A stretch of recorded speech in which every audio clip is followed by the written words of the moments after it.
As if they don't have too much on their plates. The Kings of Combat Sports Podcast, John and Wade. They talk about the things they did that day. They'll analyze the work of Triple H. Rewind-A-SmackDown. Rewind-A-SmackDown. Rewind-A-SmackDown. Rewind-A-SmackDown. Rewind-A-SmackDown. Rewind-A-SmackDown. Rewind-A-SmackDown. Rewind-A-SmackDown. I am all revved and ready to go. I didn't think we had a whole lot to talk about tonight, but somehow Wei and I just spent a half an hour talking about everything that's going on, both from the 1984 World Series right up into Star Navigation coming up in about 5 hours. Everything covered on the news. Yeah, as usual. Yeah, a little bit of baseball from the 80s and a little bit of Japanese pro wrestling. Yes. Yeah. I'm not going to go on any more Detroit Tigers tangents, but yes, if you are a member of the Post Wrestling Cafe, you get the full XL edition of Rewind-A-SmackDown that comes with our news discussion, discussing the passing of Brian Mackney, the age of 77. Ridge Holland has launched a YouTube channel. We dissect his first video. Dwayne Johnson reflects on the box office, or lack thereof, success of the Smashing Machine. What is next for his Hollywood career? Wei and I just coordinated all of it. Ratings, NXT and Dynamite, and how is each show doing 6 weeks into Big Data plus panel? We have comparisons, and then a look ahead at the weekend, which, let's be honest, now that the World Series is over, the biggest thing this weekend is Yuto Ice against Hiroshi Tanahashi. I'm really looking forward to this match. Oh, I would say so. First thing I'm going to do Saturday morning is watch that. Yeah. Do you think all of Canada will be watching that match? Easily. I think Sportsnet has got the rights. Well, I hope their app doesn't crash like it did for the World Series. I think Molson is going to sponsor Yuto. Nice. Very good.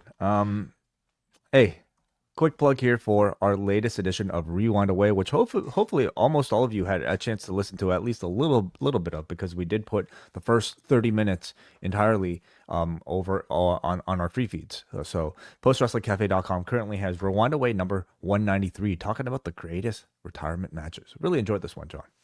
I judge our shows based on what shows I go back and will listen to afterwards, and I listened to a bunch of this one afterwards. I really enjoyed this one. We had 5 matches to discuss, and we went really deep into all of them, I felt. It covered a wide range of eras, all connected by the retirement stipulation in pro wrestling, which is often maligned, and with great reason, in pro wrestling. But the counter to that is, when you do get the retirement right, it's probably the height of emotion that you can generate from an audience. And in particular, that Tam Nakano Saya Kamatani match was so amazing to watch and break down as well. So that bookends the show with Terry Funk saying goodbye to the wrestling world in 1983, but only Japan. He never said he was retiring everywhere.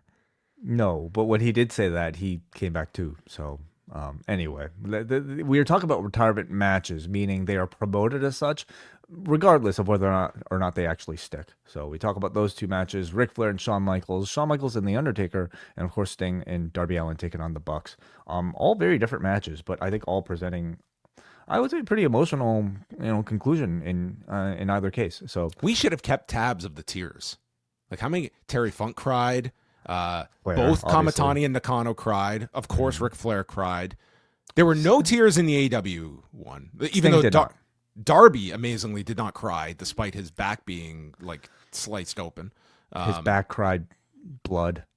Everyone cried for him. Sean didn't really cry either. Dude, Sean was like, he's done. Another day at the office, and I'm checked out. Like he was, he put in a fine performance, but that was a man who, you've never seen a man more at ease that my career's done. I'm done, and I'm already at home. Yeah, no tears leaving the workplace that night. He was just off and enjoying his life. But a great show that you can check out on this week's Rewind-A-Way. And we did put out a free half-hour sample if you want just a taste of this week's edition of Rewind-A-Way. And then we're going to Transformers in a couple of weeks, the 1986 animated film. You know what that is? No, I have no idea. Don't use any inside references for Transformers. I will not get them. I promise. Right. And I'm catching up on 90210 season 4. I realize this is coming up in a few weeks with Brandon, so I got to be ready. I've got a few more episodes I got to get through in this season. Your big podcast debut, talking about 90210. Do you know how long these seasons were? Do you know how many episodes they produced in season 4? Just I'm guess. guessing like a soap opera level type of like crazy amount, like I don't know, 30 or something. 31. 31. With a 2-hour finale. Yeah. It's a lot. You're watching all of that? So I was watching them casually like over the last few months, and now once I was like 2/3 of the way through the season, that's when I reached out to Brandon and was like, "Hey, I've watched all this. I would like to talk about this with someone." And Wade didn't seem so convinced around this idea, but I kind of just How are you fitting that like 30 episodes of 90210 and the 1984 World Series? Well, this is on top of all this wrestling that you watch. I stay up way too late. I should not be going to sleep at like 2 a.m., but that is somewhat. And you're reading books. Like what kind of like do you live in like an alternate universe where like you have more than 24 hours in a day or something? Well, it does even out because I have no life. So that's the deciding factor. Way that's how I operate. Tonight, SmackDown operated out of the Bon Secours Wellness Arena in Greenville, South Carolina. WrestleTix last number 6,865. Well down from Raw back in May that drew 9,812. Interesting. Going out of business. But as we note, as much as like we are seeing, and this is not going to be the case, like we're going to see some enormous numbers with Boston on Monday, the Garden show, the Washington show with Cena's retirement. Even when we do see dips like this, and this is a more sizable drop from their last time in the market by 3,000, they are charging so much more for these 6,900 tickets that I'd be curious, like what the, granted, this was in May, so it's not like tickets were cheap back in May, but I would be curious kind of like what is the revenue they're getting off of these shows, even if there's like a small dip from their last time in a market. Yeah, I mean, that's fine. But what's this number going to be the next time they come back? Yeah, it's a worthwhile question. Like we went through a lot of this on Wednesday with Brandon of just kind of comparing, because every month Brandon goes through AEW and WWE and picks out shows and goes through a market to market comparison. And you can see like AEW has been down in a bunch of them, but you are starting to see like negative impressions on WWE shows when they're returning to a market. Like last weekend, they did 2 nights at the Delta Center in Salt Lake City. And like that SmackDown was like 4,600 people in an arena that's an NBA sized arena. There was not the appetite for 2 nights of WWE at the prices that they are charging. Like that was an overshoot by WWE to try though. And they did not sell out Saturday night's main event either. It's not like fans just chose one show. That one did better on Saturday, but Friday was a very weak number by SmackDown standards. Yeah, and if you're WWE, are you concerned about this? What's your panic button move?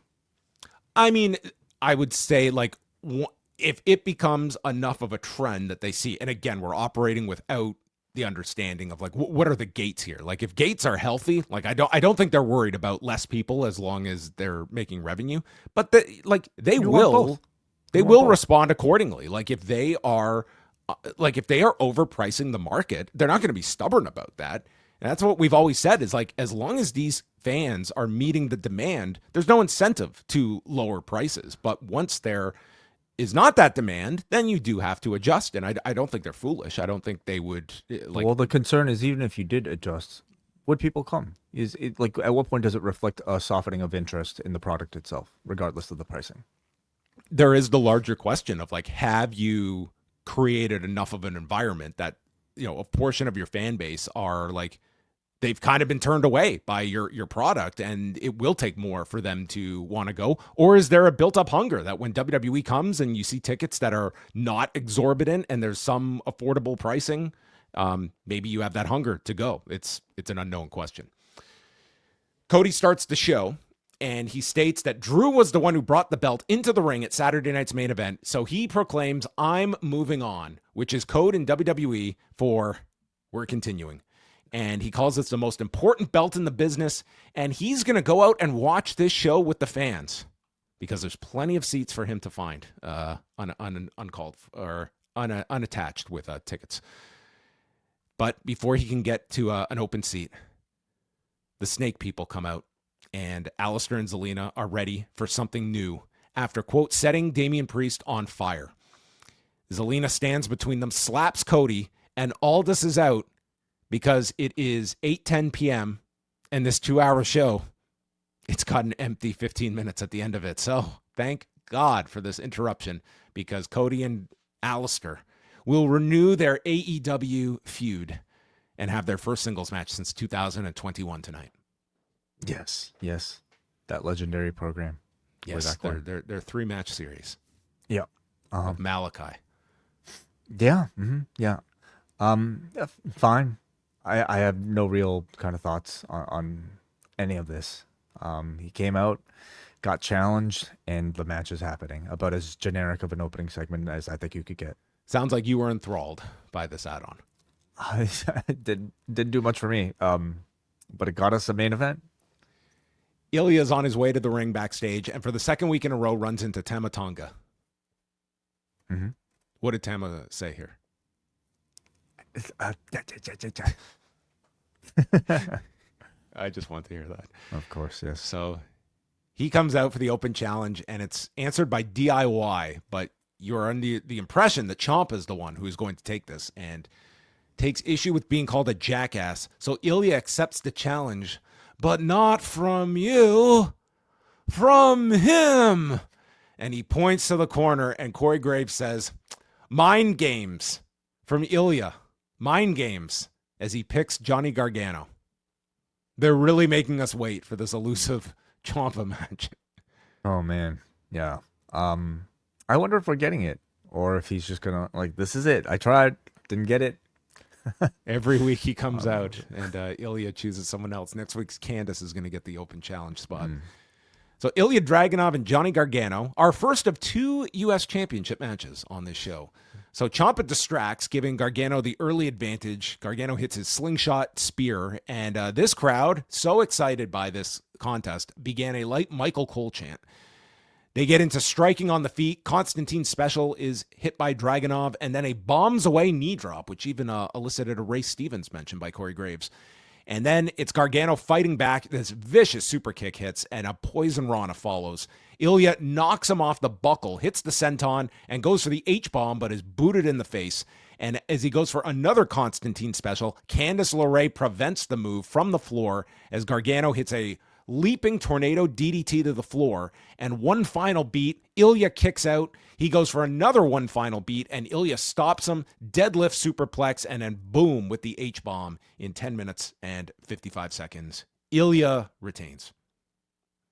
Very enjoyable match, as is the standard of the Ilja Dragunov match, as is the standard lately of these U.S. Title Open challenges. I mean, Dragunov is somebody whose intensity is so great that even a match with no build like this is just fun to watch and is a highlight almost automatically. No. You missed Paul Levesque's line. They don't do matches without. They don't book for great matches. It's the best story. Okay. Well, this match was awful then. Maybe that'll make them happy if I said that. But, like, you need a talent as strong as he is to just be able to get by on wrestling alone. And he certainly fulfills that. Sami Zayn did. I would suggest Dragunov fulfills that even to a greater extent. I'm glad at least that this U.S. title is being used to showcase pure wrestling. Great wrestler who comes out to have great matches. What a concept. And people look forward to it every week. I'm curious whenever the show goes back to 3 hours, do we get both this U.S. title open challenge and the tag team matches? No, Chelsea will start her open challenge. Okay. I think I would be into that, actually. Yeah. That'd actually be funny. We do like just Chelsea's open challenges, and she just and she loses the first one. She does like House of Torture style booked matches. Yeah. Gargano's role is as a tag team wrestler right now, which I'm not even that upset about. Like, it's this many years in, I feel like we kind of know his ceiling, Aldis meets with Sami Zayn, who is still not cleared, but he wants to be in Phoenix's corner tonight to stop the MFTs. This literally was his argument last week and got turned down by Aldis. But Aldis explains, no, you're not cleared. You're a liability to be out there. Focus on getting healthy. And Zayn warns him, I'm not going to just stand by and watch for much longer. And really begs the question why they're flying this guy in every week.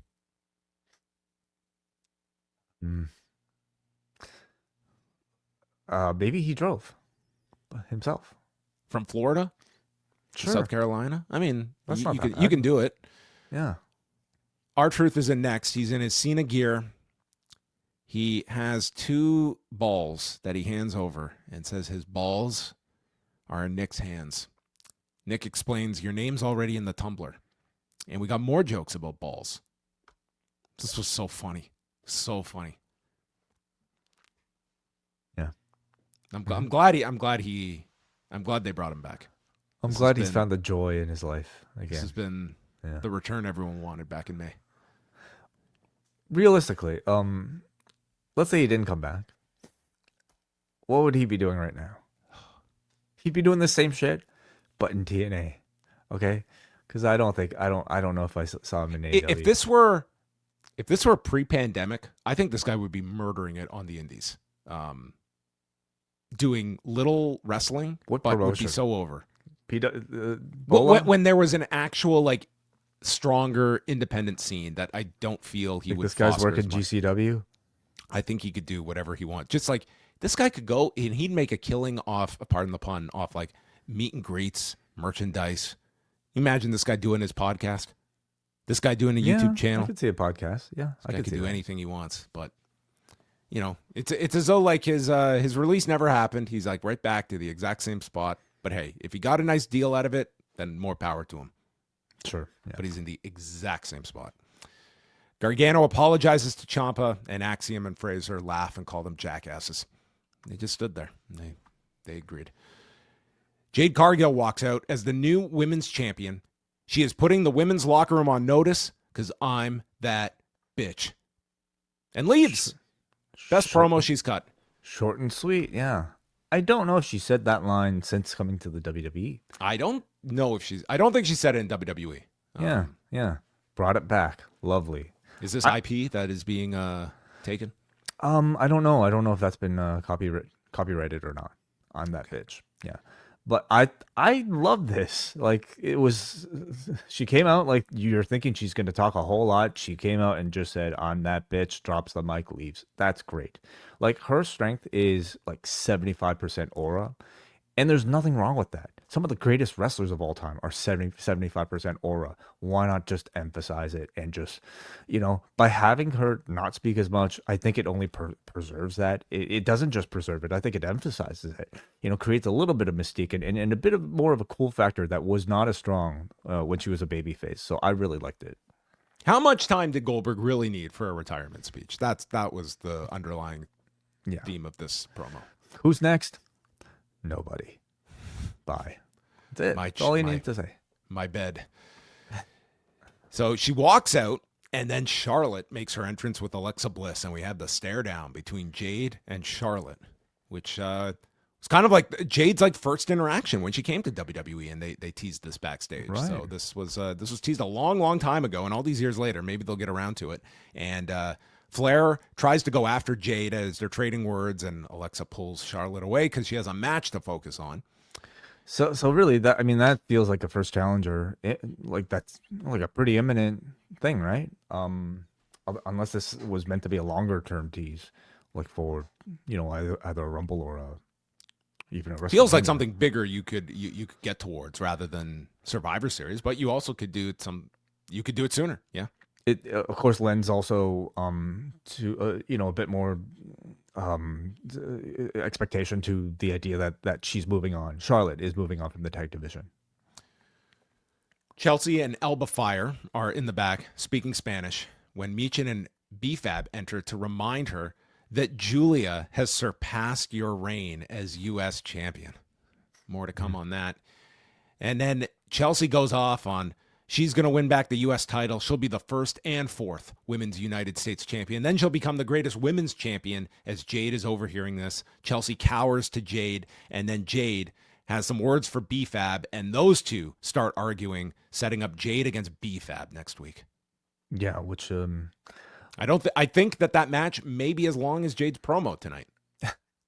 I think that's certainly the way to book her. You have a new chance with Jade Cargill here, and I don't think they should really mess it up. I mean, look how relatively quickly that match with Tiffany Stratton was. She took the entire match and gave Stratton very little offense, and I don't think this should be any different against BFAB. you're going to have short matches and you're going to talk in sentences, and that will be the extent of... This is their chance to make her Goldberg, like really a second chance, you know.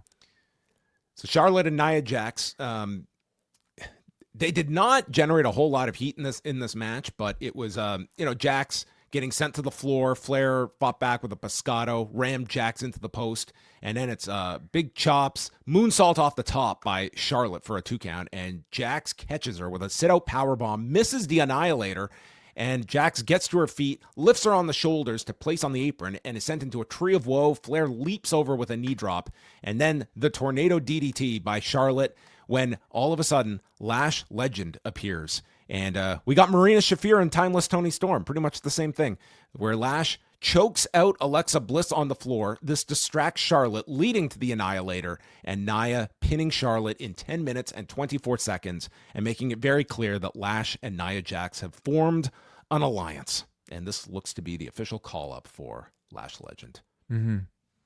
Good for her. You know, finally getting called up. I mean, I think she's shown her talent and abilities. Wasn't doing a whole lot in NXT at this point, so good for her. And was part of that listing for the women's War Games. So she was. The Observer had listed Nia, Lash, Becky, Asuka, and Kairi against AJ Lee, Rhea Ripley, which I guess it will depend on Rhea's like broken nose, but you know, we're still weeks away from this show. Io, Charlotte, and Alexa. So this would feel like they're starting to build towards that and continuing Monday when Flair and Bliss take on the Kabuki Warriors. Okay. I think this is a good way to promote Lash Legend. You know, it's I mean, it promises like a very dominant tag team for the division.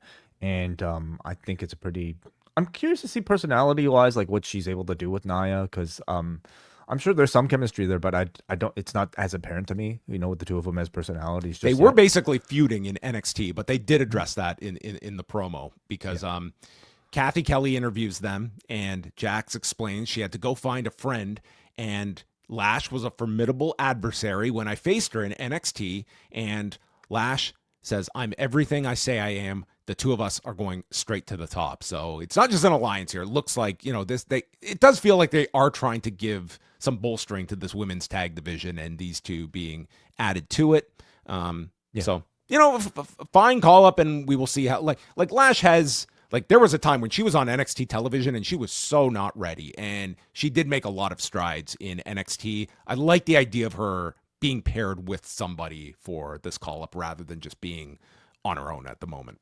Agreed.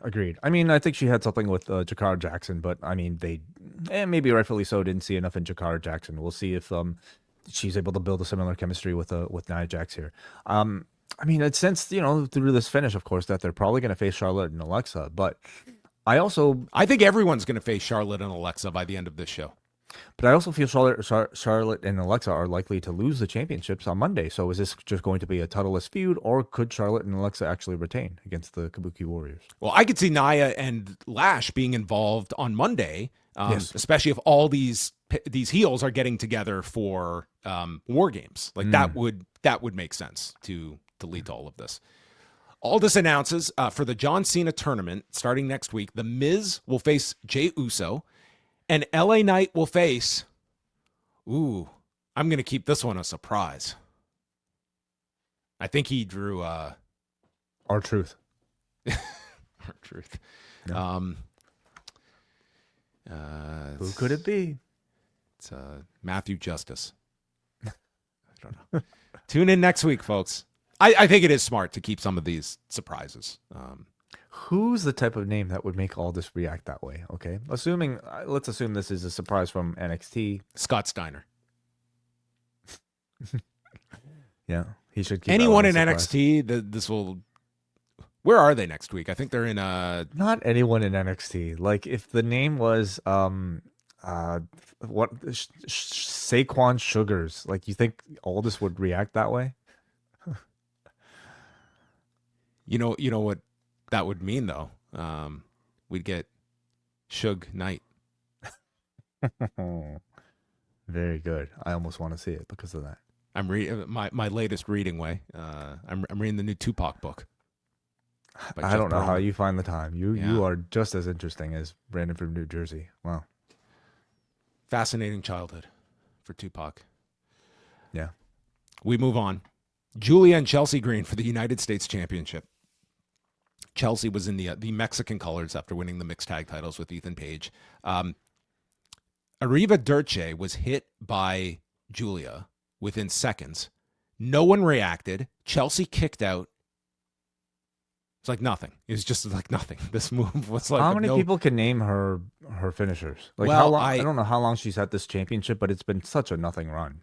I have so much to say here for such a little match here.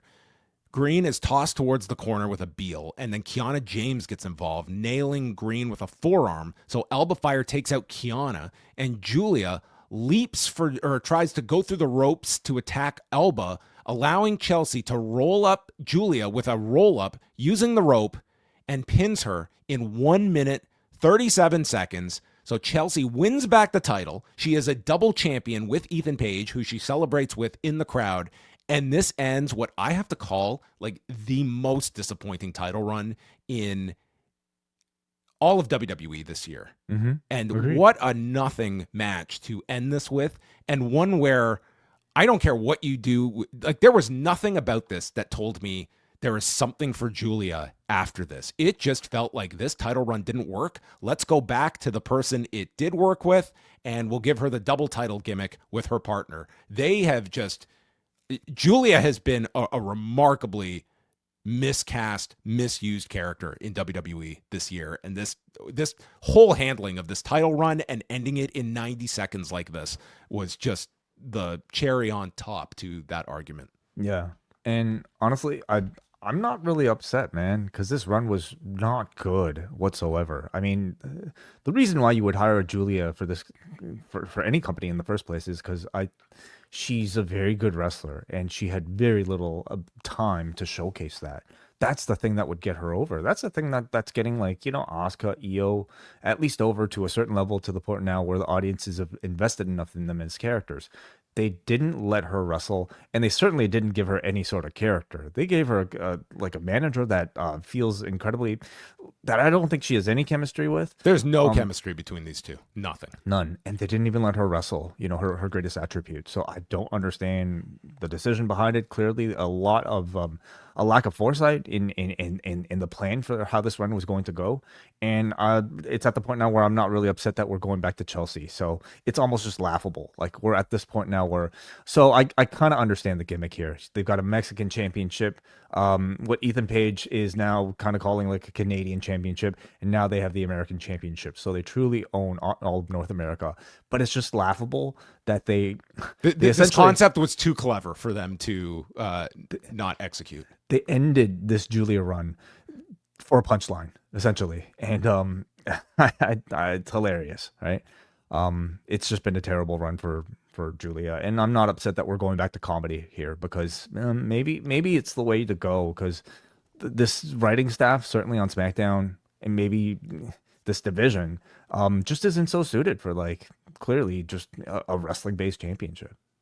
It's just been such a rough fit for Giulia, and this kind of just cemented all of that.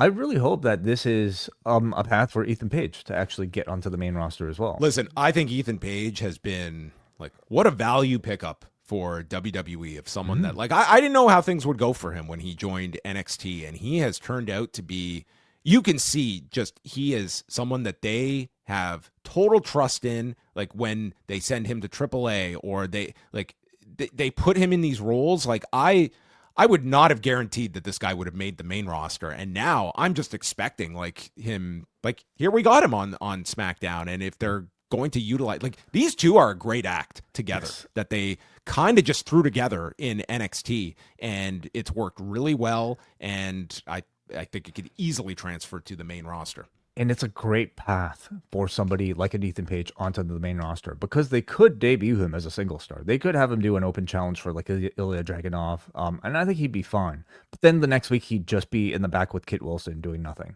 Doing this with Chelsea Green being, like, maybe the lone male presence in her female feuds, I actually think that's a way more interesting way for him to, like, get heat. Chelsea gets a lot of airtime, and I think rightfully so, because she stands out. She's very entertaining, and Ethan being able to piggyback off of that would be a great way for Ethan Page to, like, be introduced to a main roster audience. Solo is with the MFTs, said they did a good job last week, but not good enough because Zayn is still walking. The Wyatt Six have something that belongs to them. So does Ilja.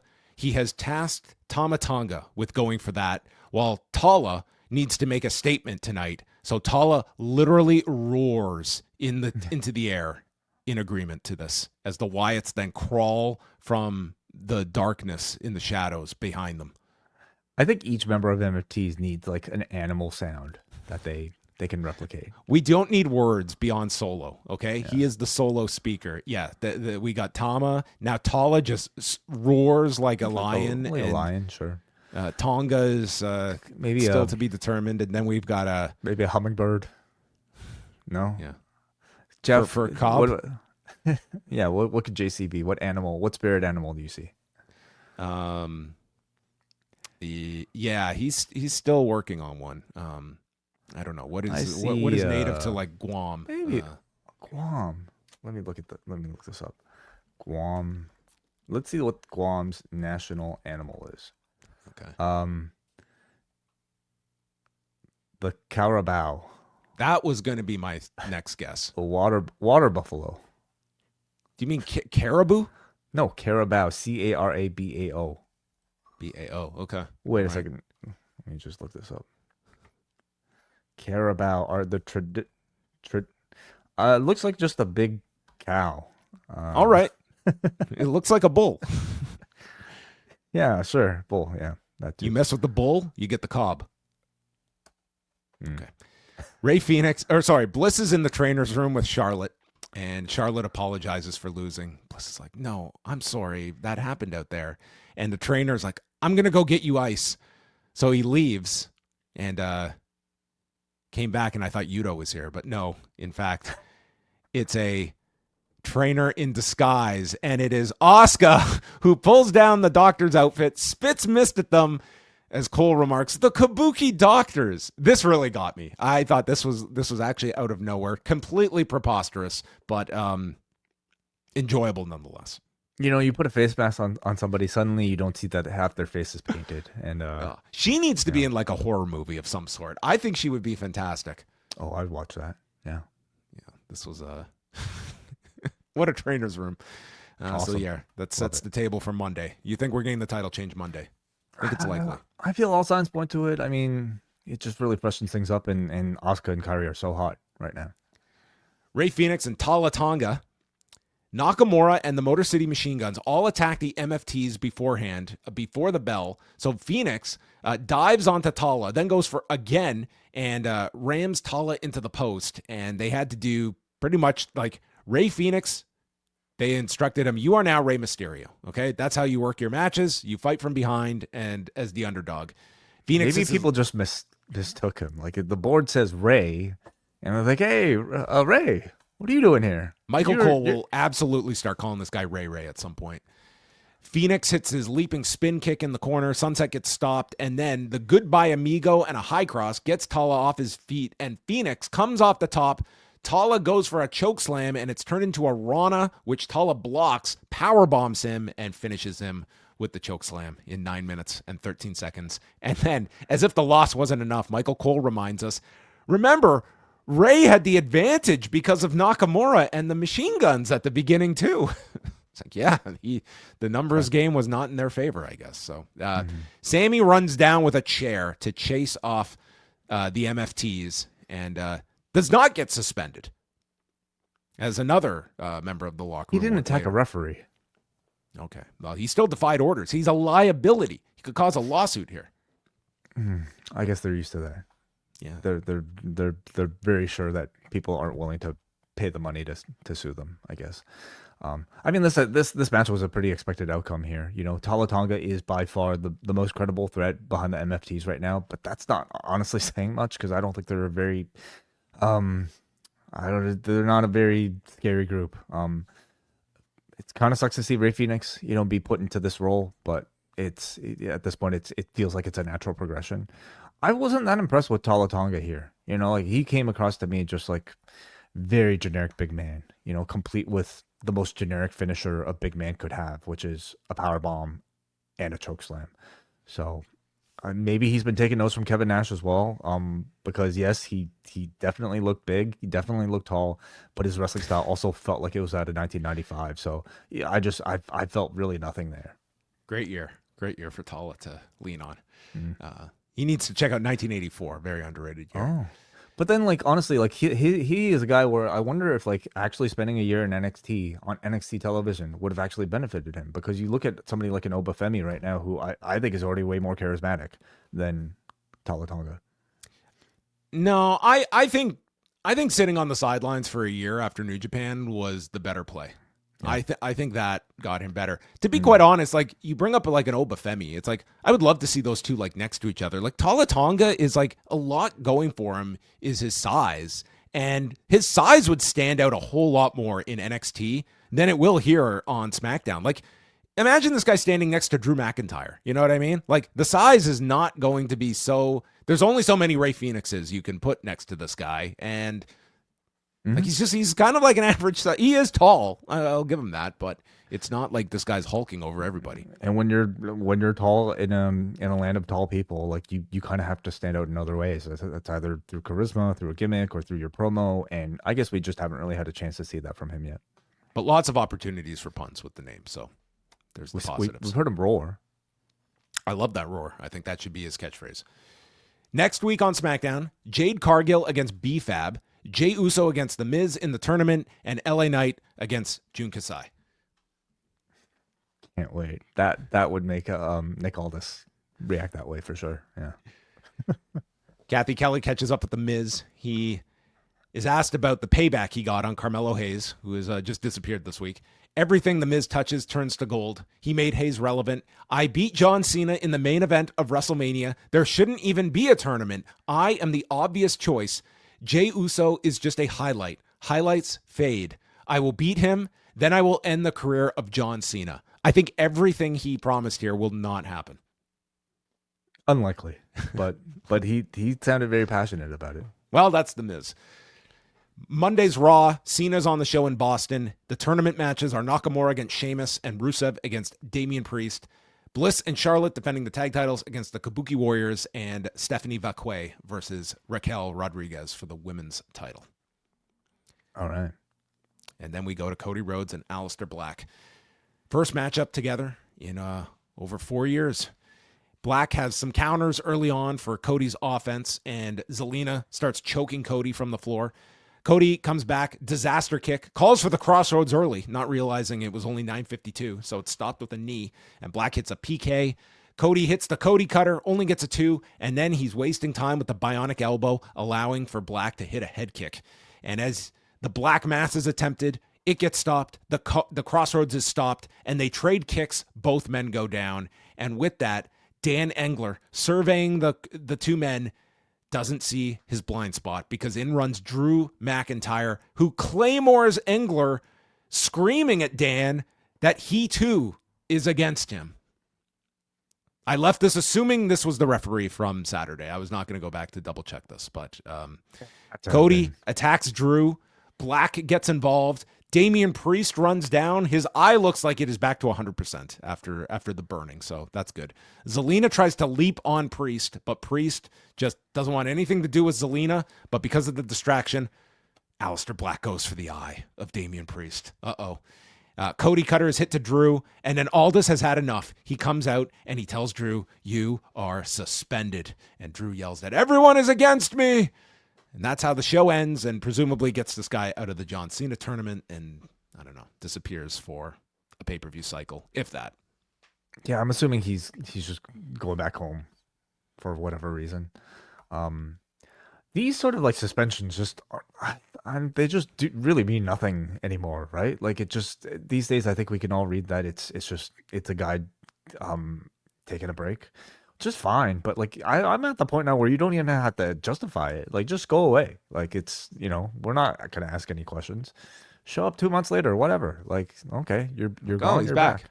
Yeah, it is funny though that so WrestlePalooza, they do the clean finish with Cody and Drew. That's like the blow off, and then the second match is the match that they book with like the out for Drew, where he gets crossroads onto the belt, which they are playing that up for the Drew character to complain about. And I assume we will eventually go to another Cody Drew match, but I don't sense there's a lot of demand for Cody Drew 3 at the moment. No, I certainly didn't feel that way coming off the match. The only interesting part of the match is like maybe a continued heel turn tease of Cody Rhodes, and tonight at least you got none of that whatsoever. So I don't know if they're even headed towards that direction or if it's just something that they'll bring up occasionally. The match itself, I thought it was like very average, like good, but I thought it was pretty Cody in black. Yeah, I thought it was pretty lacking in heat, man. I agree.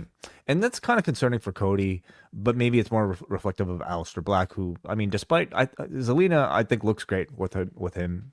But it hasn't necessarily refreshed Black in a way that I was hoping. He again looks really cool, but just not that interesting this time around. It felt like a much slowed down match too. It did not have the pop and the crispness like they had some really like great matches a couple years back.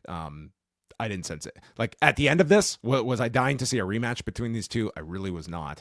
But that looks to be Cody's direction for obviously like doing the non-finish in this match. Black versus Cody, and with they've got to do another match, but it does not feel like a big match to me.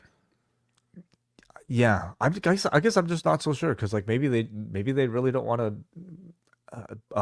pin Aleister Black. And therefore this was their out, and they're going to move on after this. Well, there's no one else for Cody at the moment. Okay. For your whole purpose about like people just that disappear for no reason, like Randy Orton has just disappeared without any reason. Maybe he'll come back. Yeah. But like Priest maybe he'll come back. Maybe he won't. Maybe that's the last we've ever seen of Randy Orton. Priest is still very attached to Aleister Black. Yes.